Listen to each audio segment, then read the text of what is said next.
नमस्कार, खास खबर देख रहे हैं आप। मैं हूं आपके साथ सपना दीपक मदेशिया। हरियाणा की राजनीति में हलचल तेज हो गई है। विधानसभा का मानसून सत्र 22 अगस्त से शुरू होने जा रहा है और उससे पहले कांग्रेस प्रतिपक्ष को लेकर मंथन एक बार फिर तेज हो गया है। हाईकमान की कोशिश है कि इस बार सत्र से पहले ही सीएलपी लीडर का ऐलान हो जाए। दरअसल आपको बता दें कि हरियाणा विधानसभा का मानसून सत्र 22 अगस्त से शुरू हो रहा है। 26 अगस्त मंगलवार तक चलेगा। कांग्रेस ने संकेत दिए हैं कि विधानसभा सत्र से पहले ही नेता प्रतिपक्ष यानी सीएलपी लीडर का ऐलान कर देगी।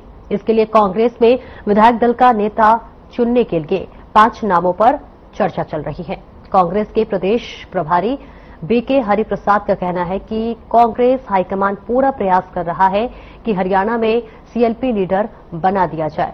बताया जा रहा है कि कांग्रेस महासचिव केसी वेणुगोपाल के साथ ही प्राथमिक तौर पर इसकी चर्चा भी हो चुकी है। मानसून सत्र के शुरू होने से में 5 दिन का समय बचा हुआ है। ऐसे में आपको बताते चले, हालांकि बजट सत्र कांग्रेस ने बिना सीएलपी लीडर के निकाला था। मानसून सत्र में कांग्रेस सीएलपी लीडर के साथ दिखे, इस पर माथापच्ची चल रही है। इसके साथ ही साथ कांग्रेस सूत्र बताते हैं कि सीएलपी लीडर बनने में भूपेंद्र सिंह हुड्डा की भूमिका अहम रहने वाली है। जी हां, और इसके साथ ही साथ इसमें सबसे बड़ा कारण कांग्रेस विधायकों का है। अधिकतर विधायक हुड्डा खेमे के ही हैं और वही पार्टी दूसरे ऑप्शन पर भी जा सकती है, जिसमें सैलजा और हुड्डा दोनों की पसंद का ख्याल रखा जा सकता है। आपको बता दें कि सीएलपी लीडर के लिए रणदीप सुरजेवाला भी लगातार पार्टी में लॉबिंग जो है वो कर रहे हैं। इसके साथ ही साथ पिछले साल 8 अक्टूबर 2024 को विधानसभा चुनाव के नतीजे घोषित हो गए थे, लेकिन कांग्रेस अभी तक सीएलपी नहीं चुन पाई है। प्रदेश में विधायकों की जो संख्या है, अगर उसके हिसाब से विधानसभा में नेता प्रतिपक्ष का पद भी जो है वो कांग्रेस को ही मिलना है, लेकिन बिना सीएलपी के ये भी संभव नहीं है। प्रदेश सरकार की ओर से सीएलपी लीडर के कांग्रेस को लेकर पार्टी को जो है पत्र लिखा जा चुका है। तो ऐसे में आपको बताते चले कि बजट सत्र से पहले कांग्रेस ने किया था मंथन और इंडिया कांग्रेस समिति मोर्चा में बजट सत्र से पहले भी सीएलपी लीडर के लिए मंथन किया गया था। देखने वाली बात होगी कि आखिरकार 22 अगस्त तक क्या कांग्रेस अपने नेता प्रतिपक्ष का ऐलान कर सकती है या नहीं।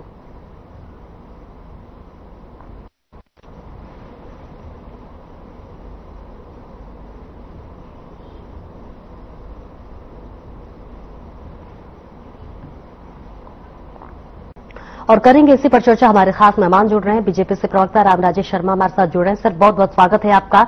इसके साथ ही साथ कांग्रेस से प्रवक्ता विजेंद्र खोखर हमारे साथ जुड़ रहे हैं। सर, आपका भी बहुत बहुत स्वागत है। विजेंद्र जी, शुरुआत आपसे करूंगी।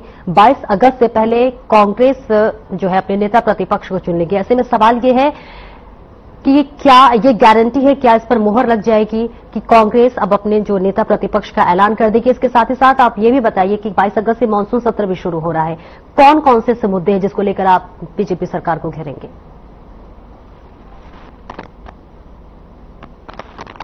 विजेंद्र जी, आप तक आवाज पहुंच पा रही है? जी, अब आवाज आई है मैम। हाँ, बोलिए मैम। जी, आपने सवाल सुना? नहीं, मेरे को सुनाई नहीं दिया ना, वही तो आवाज कम आ रही थी। जी, मैं उसको रिपीट कर देती हूँ। सवाल ये है सर कि देखिए 22 अगस्त से मानसून सत्र का भी आगाज होने वाला है। ऐसे में लगातार कांग्रेस ये दावा भी कर रही है कि मानसून सत्र शुरू होने से पहले नेता प्रतिपक्ष का ऐलान कर दिया जाएगा। क्या इस पर मोहर लग जाएगी, आप ये भी बताइए। और इसके साथ ही साथ ये भी बताइए मानसून सत्र में कौन कौन से ऐसे मजबूत मुद्दे हैं जिसको लेकर आप बीजेपी को घेरेंगे। जी सपना जी, सबसे पहले तो मेरी आपके सभी दर्शकों को मेरी प्रणाम, राम राम। और रामराज शर्मा जी को, भाई को मेरी राम राम। तो सपना जी, हमारे मुद्दे तो देखो, एक तो मुद्दा है नहीं भी जिससे हम बीजेपी को घेरेंगे। मुद्दे आज हरियाणा प्रदेश में इतने हैं, चाहे आप महिलाओं का शोषण लगा लो, चाहे आप युवाओं का शोषण लगा लो, चाहे आज मैं बता दूं कर्मचारी सड़क पे, मजदूर सड़क पे, व्यापारी सड़क पे, पूरा हरियाणा ही सड़क पे है। आप सभी देख रहे होंगे जिस प्रकार से हमारी बेटी वो मनीषा के साथ जो जगन ने आज तक का पूरे भारत में शायद आज तक ऐसा नहीं हुआ होगा जिस हिसाब से बेटी के साथ।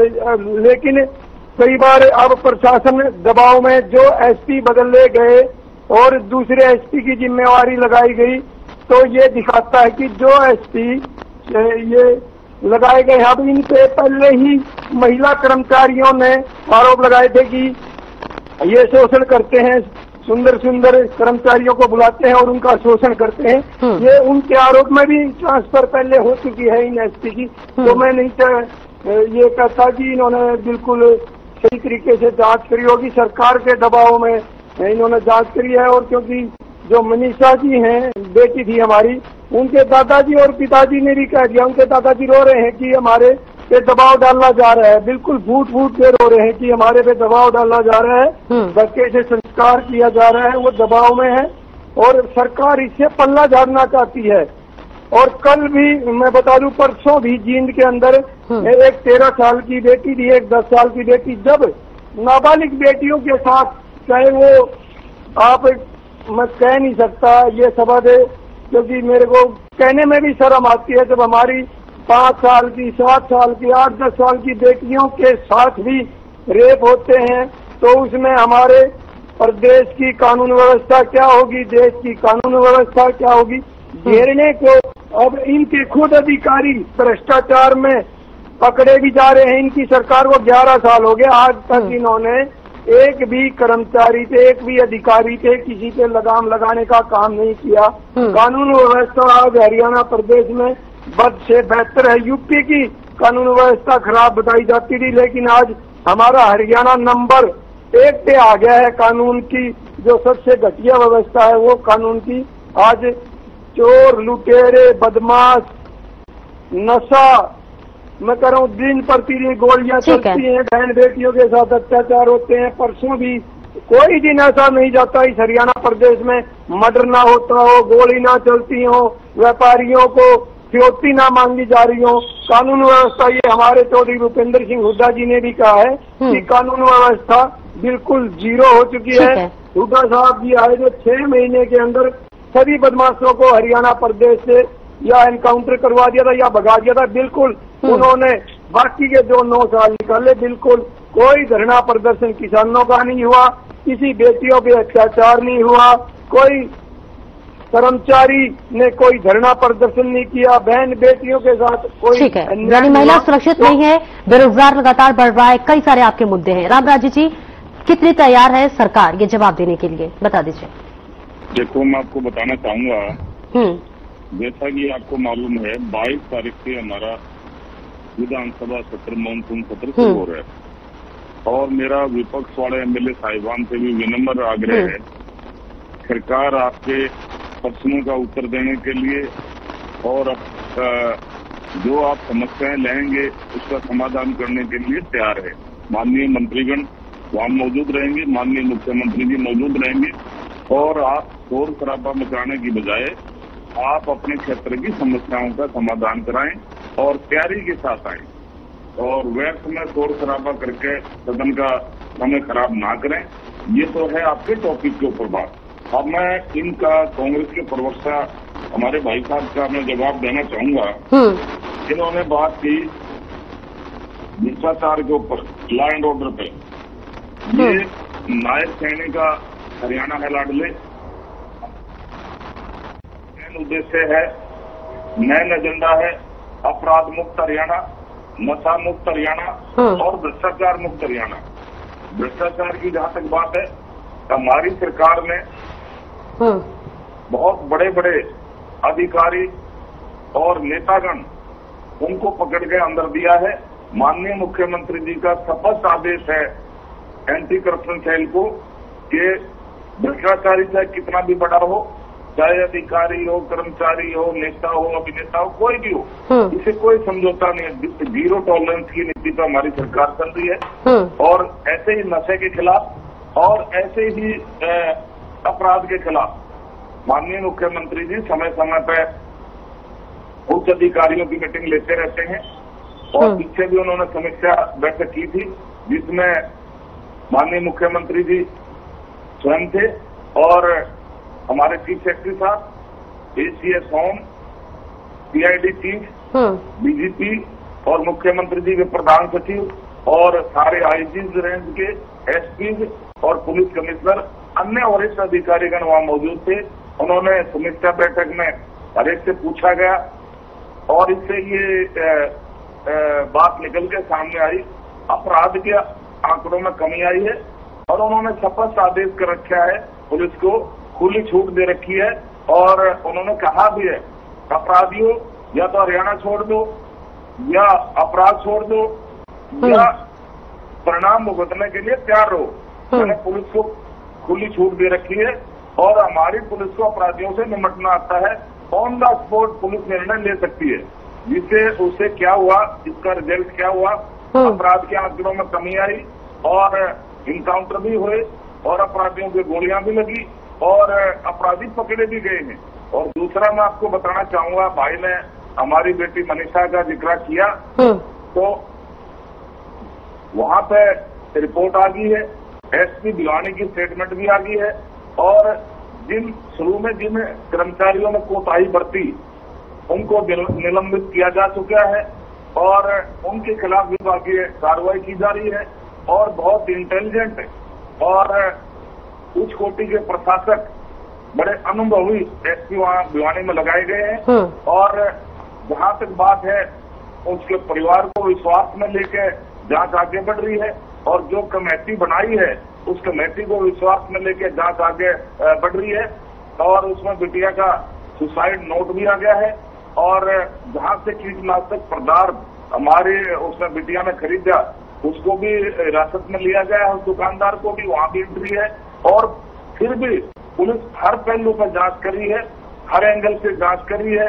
वह सुसाइड किया तो क्या हालात में किया, किसी ने मजबूर तो नहीं किया, क्या कारण रहे हैं, हर पहलू पर पुलिस जांच कर रही है और कमेटी और परिवार पुलिस की जांच से संतुष्ट है और माननीय मुख्यमंत्री जी पर्सनल इंटरेस्ट ले रहे हैं, वो पल पल की खबरें ले रहे हैं, अधिकारियों को दिशा निर्देश दे रहे हैं और अधिकारियों के परिवार के संपर्क में है। माननीय मुख्यमंत्री जी ने जब से इसमें वो तुरंत प्रभाव से पता चलते ही घटना का तुरंत प्रभाव से उन्होंने कार्रवाई करी और उन अधिकारियों को निलंबित किया। मैं फिर दोहरा रहा हूँ और उनके खिलाफ विभागीय कार्रवाई की जा रही है और जहां तक इनका कांग्रेस का और इनका सवाल है दूसरी पार्टियों का, ये इनका काम है भड़काना, ये जनता को भड़काते रहते हैं। इन्होंने किसानों की बात कही, कोई किसान आंदोलन नहीं हुआ इनके टाइम में, कांग्रेस के टाइम में। अरे तुम तो आंदोलन करने वाला है, सब में तो आंदोलन करवाने वाले, तो कैसे होगा बताओ? ठीक है, ठीक है रामराजी जी, ठीक है। बात न फसाया, अब किसान इनकी चुंगल से बाहर हो गया। अब क्या हरियाणा का किसान संतुष्ट है? हरियाणा का किसान खुश है क्योंकि सभी फसलें एमएसपी पर खरीदी जा रही है। इन्होंने तो किसान को डराया धमकाया, सेक्टर 4 से का नोटिस समाया, सस्ते भाव में जमीन न रख ली, महंगे भाव में जमीन बिल्डरों को बेच दी। ये थी इनकी सरकार। ठीक है रामराजी जी, लौटती हूँ आपके पास। ठीक है, लौटती हूँ आपके पास। विजेंद्र जी इसका जवाब दीजिएगा, लेकिन एक सवाल और है। 22 अगस्त महज 3 दिन का वक्त बचा हुआ है, लेकिन उससे पहले कांग्रेस ये दावा कर रही है नेता प्रतिपक्ष के नाम का ऐलान हो जाएगा, लेकिन गुटबाजी अभी भी दिख रही है। सुरजेवाला, हुड्डा, सैलजा, अब तक 3 नाम सामने आ रहे हैं और 3 नाम में से किस पर मुहर लग जाएगी ये बता दीजिए और साथ ही रामराजी जी के सवालों का जवाब भी दे दीजिए। विजेंद्र जी जवाब दिया सपना जी। क्या मैंने आरोप लगाए कि ये एसपी सिर्फ हरियाणा में एक ही एसपी थे जिन पे पहले महिलाओं के खिलाफ आरोप लगा और उसी एसपी को जांच दे दी? ये सबके घेरे में नहीं। आप रामराज शर्मा जी से पूछिए, मेरे सवालों का जवाब एक का भी नहीं दे पाए। लौट रही हूँ रामराज जी, प्लीज 20 मिनट इंटरप्ट ना करें। लौट रही हूँ आपके पास। हाँ बोलिए विजेंद्र जी, बोलिए विजेंद्र जी, बोल के।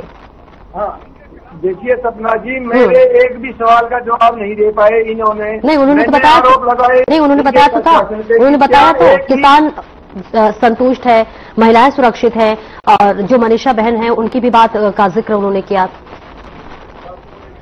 देखिए ये तो कहेंगे, ये तो बीजेपी के भक्त हैं, ये तो कहेंगे सभी खुश है। कौन खुश है? आप चैनल वाले ही बता दो। किसान सड़क पे, मजदूर सड़क पे, कर्मचारी सड़क पे, व्यापारी सड़क पे, बहन बेटियों के साथ अपराध बढ़े हैं। ये मेरे भाई झूठ बोलने का काम कर रहे हैं टीवी पे आके कि अपराध घटे हैं। अपराध तो बढ़े हैं। हरियाणा तो अपराध में नंबर 1 हो गया, हरियाणा तो बेरोजगारी में नंबर हो गया, हरियाणा में तो भ्रष्टाचार दिन प्रतिदिन इनके अधिकारी खुद पकड़े जा रहे हैं। पुलिस प्रशासन के कर्मचारी पकड़े जा रहे हैं। दिन प्रतिदिन कोई दिन ऐसा नहीं जाता हरियाणा में मर्डर ना होता हो, गोलियां ना चलती हो, और फिर भी ये कह रहे हैं नहीं सुधार हुआ है। मुख्यमंत्री जी जो डिनर पार्टी में लगे हुए हैं, फिर आप आरोप लगाते हो कि कांग्रेस में कोई चर्चा कुछ है। आप ये बता दो ना, वहाँ पे हमारे कैप्टन अभिमन्यु जी पूर्व मंत्री किस प्रोग्राम में गए? वो अनिल विज जी को झंडा फहराने के लिए वो मंत्री है, सबसे सीनियर लीडर है, 6 से 7 बार के एमएलए रह चुके हैं, सबसे पुराने। ठीक है, नेता प्रतिपक्ष वाले सवाल का जवाब दीजिए विजेंद्र जी। नेता प्रतिपक्ष का बता दीजिए, कौन सा ऐसा नाम है, नाम बता दीजिए। सुरजेवाला, हुड्डा और सैलजा तीनों का नाम सामने आ रहा है। कौन सा ऐसा नाम है जिस पर मुहर लगेगी? लेकिन देखिए विधानसभा चुनाव के रिजल्ट आगे कितने महीने बीत गए, लेकिन अब तक नेता प्रतिपक्ष का ऐलान नहीं हो पाया। अगर मौसम सत्र से पहले भी उस नाम पर मुहर नहीं लगती है, ऐलान नहीं होता है, तो कितनी मजबूती के साथ, क्या कांग्रेस ये मानती है कि मजबूती के साथ अपनी बातों को रख पाएगी, सरकार को घेर पाएगी? विजेंद्र जी बोलिए। बिल्कुल सपना जी, सरकार तो चलनी ही नहीं, विधानसभा सत्र तो चलना ही नहीं, सरकार भी कब गिर जाए इसका भी पता नहीं। जिस प्रकार हरियाणा प्रदेश में इनके मंत्री बता देता हूँ, मैं मंत्री बताता हूँ कौन है, और मंत्री बताता हूँ ये भाई बच्ची समाज की कहते हैं ना पार्टी। एक एक करके, मैं सुन नहीं पा रही हूँ आप लोग क्या बोल रहे हैं, एक एक करके अपनी बात रखिए प्लीज। सुनिए 2 मिनट सुनिए। इनके मंत्री हैं राज्य मंत्री राव इंद्रजीत, उनकी बेटी यहाँ पे बना दी मंत्री आरती राव। फिर इनके किरण चौधरी राज्यसभा सांसद, उनकी बेटी बना दी श्रुति चौधरी। सर मैं आपसे क्या पूछ रही हूँ और आप क्या बता रहे हैं? परिवार के राज्य मंत्री भी, केंद्र में मंत्री भी, या हरियाणा में ही मंत्री भी, क्या ये पक्षपात नहीं है? फिर सुभाष बराला जी को लगा लो। इनके सुभाष बराला जी बीजेपी के कितने राज्यसभा सांसद? ठीक है, जवाब दीजिए रामराज शर्मा जी। जो सवाल मैं आपसे बोल रही हूँ उसका जवाब आपसे दिया नहीं जा रहा। बोलिए रामराज जी। काम किया उन्होंने क्या? ठीक है सर। कहाँ तक जाएंगे ये बीजेपी के नेता? किसी से डरते ही नहीं है अपराध करने में। एक आईएएस की लड़की से का पीछा करते हैं इनके नेता, इनके नेताओं के बच्चों को फिर पद दे दिया जाता है ये नौकरी में, कहते हैं ना नौकरी में भ्रष्टाचार होता। उस एक अपराधी लड़के को इनके बीजेपी का नेता का इसलिए उसको नौकरी दे दी। और बात करते हैं बड़ी बड़ी, आज हरियाणा प्रदेश दलदल में फंसा हुआ है। चोरी, लुटेरे, डकैत, फिरौती, चोरी, भ्रष्टाचार। आज किसी को भी देख लो, हमारी जो सामाजिक महिलाएं हैं वो भी आज सरकार को घेरती नजर आ रही हैं। किसान है वो भी घेरते, कर्मचारी है वो भी घेरते, व्यापारी है, व्यापारी भी सरकार के पीछे लगे हुए। तो कांग्रेस पार्टी तो फिर जनता का हित में काम करती है। उन्होंने ये नहीं देखना कि विपक्ष का नेता बनेगा, वो तो विपक्ष का नेता बनने के बगैर भी हर कांग्रेस पार्टी का कार्यकर्ता, हर कांग्रेस पार्टी का विधायक, पूर्व विधायक, कांग्रेस पार्टी के सीनियर लीडर, चाहे दीपेंद्र हुड्डा जी हो, चाहे भूपेंद्र हुड्डा जी हो, सुरजेवाला जी को इन्होंने के मुख्यमंत्री ने सरकारी डूम बोला था। वो डीएससी समाज का अपमान है कि जो सरकारी डूम और हंसरे थे सरकारी डूम कह के, ये किस का अपमान करेंगे? हरियाणा प्रदेश डूब चुका है, इसमें कोई भी वर्ग खुशी नहीं है। जहाँ भी खड़े हो जो 10 आदमी में कहते हैं यार ऐसी गंदी सरकार नहीं देखी, सोशल मीडिया पे आते हैं इन्हीं के जो पुराने कार्यकर्ता, वो कहते हैं भाई हम बहुत पुराने कार्यकर्ता थे बीजेपी के, लेकिन आपके वोट नहीं देंगे। ये सरकार जो चल रही है ये ईवीएम की सरकार है, जनता की सरकार नहीं कहेंगे। चोरी पकड़ी गई है 3 साल तक, मेरा सीमा लगते है गांव की बुआना लाखों की, उसका सरपंच 3 साल तक अवैध रूप से सरपंची करता रहा। जब हाई कोर्ट ने उसकी पेटियां खोली, उसकी जांच पड़ताल, वो गलत पाया गया। क्या इससे अगर एक सरपंच भी अगर ईवीएम के माध्यम से गलत बन सकता है तो क्या विधायक मंत्री नहीं बन सकते, प्रधानमंत्री नहीं बन सकते? 79 सीटों पर प्रधानमंत्री जो सांसद है उन्होंने 79 सीटों पर ईवीएम की चोरी से एक परिवार में 200 वोट लेके वो चोरी करके वोटों की राहुल गांधी जी लड़ाई किसकी लड़ रहे हैं? ये बैकफुट पर आ चुके हैं। राहुल गांधी जी ने कहा मैं जातिगत जनगणना करवाऊंगा, इन्होंने मना किया, लेकिन अब ये आगे हाँ करवाएंगे। अभी तो देखते जाओ, राहुल गांधी जी वोटों के बल चला देंगे। नरेंद्र मोदी जी सबसे झूठे। अगर बीजेपी बैकफुट पे है तो फिर कांग्रेस कहाँ है सर, बताइए? अमित शाह उनके जनाधार क्यों नहीं मिलता कांग्रेस को? जी जी शर्मा जी, बीजेपी बैकफुट पे है तो कांग्रेस कहाँ है? कांग्रेस तो फ्रंट में जनता के हित के लिए फ्रंट में है कांग्रेस आज। ठीक है, कांग्रेस ठीक है, बताओ कहाँ नहीं है। ठीक है सर, मैं लौटती हूँ आपके पास। ठीक है, लौटती हूँ। रामराजे जी, देखिए अब कांग्रेस ये ऐलान भी कर चुकी है कि 22 अगस्त यानी मानसून सत्र शुरू होने से पहले नेता प्रतिपक्ष का ऐलान कर दिया जाएगा। बीजेपी अपने आप के लिए कितना चुनौती महसूस कर रही है, क्योंकि अब संसद में नेता प्रतिपक्ष खुद अपनी बातों को रखेंगे। देखो, नेता प्रतिपक्ष बनाना ना बनाना वो इनका इंटरनल मैटर है। हमारे भाजपा पर इसका कोई असर पड़ने वाला नहीं है, क्योंकि जनता का आशीर्वाद हमारे साथ है। जनता को हम भगवान मानते हैं और इनके राष्ट्रीय महामंत्री विजेंद्र जी, मैं लौटूंगी आपके पास, बीच में इंटरप्ट ना करें। इनके राष्ट्रीय महामंत्री देवतुल्य जनता जनार्दन को राष्ट्रपति कहते हैं, और फिर वो कहते हैं मैं कुरुक्षेत्र की धरती पर खड़ा होकर शराब देता हूँ, बीजेपी का वोटर राष्ट्रपति। अरे मेरे भाई, आपका शराब कोई दुर्वासा मुनि का शराब है क्या?